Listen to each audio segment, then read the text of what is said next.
ये आकाशवाणी पटना है। अब आप अभिषेक दास से प्रादेशिक समाचार सुनिए। उत्तर बिहार के 5 प्रमंडलों कोसी, पूर्णिया, सारण, तिरहुत और दरभंगा के सभी जिलों में आज से धान की सरकारी खरीद शुरू हो गई है। सहकारिता मंत्री डॉक्टर प्रेम कुमार ने बताया कि दक्षिण बिहार के 4 प्रमंडलों में 15 नवंबर से पैक्स और व्यापार मंडलों के माध्यम से धान की अधिप्राप्ति की जाएगी। धान खरीद की समय सीमा अगले वर्ष 15 फरवरी तक निर्धारित की गई है।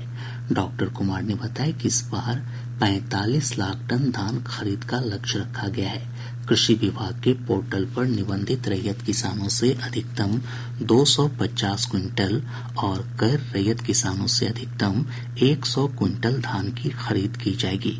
उन्होंने बताया कि धान क्रय करने के 48 घंटे के भीतर किसानों के बैंक खाते में डीबीटी के माध्यम से भुगतान सुनिश्चित किया जाएगा।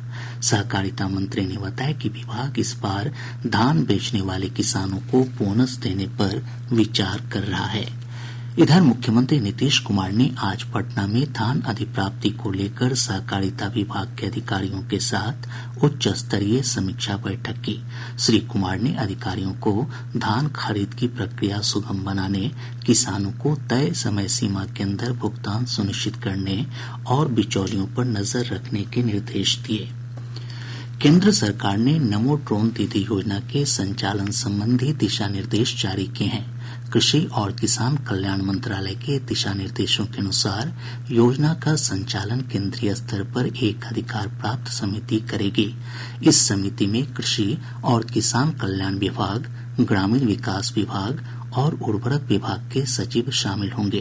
ड्रोन की खरीदारी के लिए लागत का 80% हिस्सा महिला स्वयं सहायता समूहों को दिया जाएगा।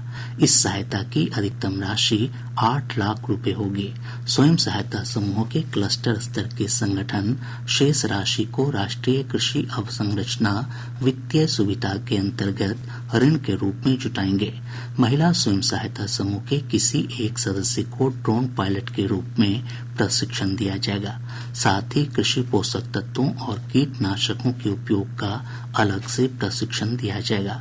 उर्वरक विभाग राज्य सरकार के विभागों, ड्रोन उत्पादकों, स्वयं सहायता समूहों और किसानों के साथ समन्वय स्थापित करेगा। प्रादेशिक समाचार आप आकाशवाणी पटना से सुन रहे हैं। रेल टिकटों के अग्रिम आरक्षण के नए नियम आज से लागू हो गए हैं। रेलवे ने अग्रिम आरक्षण की समय सीमा 120 दिन से घटाकर 60 दिन कर दी है। हालांकि इस वर्ष 31 अक्टूबर तक किए गए सभी आरक्षित टिकट मान्य रहेंगे। रेल मंत्रालय के अनुसार 60 दिन पहले के आरक्षण से टिकट जमा करने की संभावनाएं कम होंगी और यात्रियों को अधिक टिकट जारी किए जा सकेंगे। मंत्रालय ने बताया कि विदेशी पर्यटकों के लिए 365 दिन के अग्रिम आरक्षण के प्रावधान में कोई बदलाव नहीं किया गया है। राज्य की 4 विधानसभा सीटों बेलागंज, इमामगंज, तरारी और रामगढ़ उपचुनाव के लिए राजनीतिक दलों ने प्रचार अभियान तेज कर दिया है। भाजपा, जदयू, हिन्दुस्तानी अवाम मोर्चा समेत एनडीए के सभी घटक दल अपने प्रत्याशियों की जीत सुनिश्चित करने के लिए लगातार जनसभाओं का आयोजन कर रहे हैं। वहीं इंडिया गठबंधन की ओर से भी राजद, कांग्रेस और वाम दलों के नेता चुनाव प्रचार अभियान चला रहे हैं। जनसुराज समेत अन्य राजनीतिक दल और निर्दलीय प्रत्याशियों का भी प्रचार अभियान जारी है। इन सीटों पर 13 नवंबर को मतदान होना है।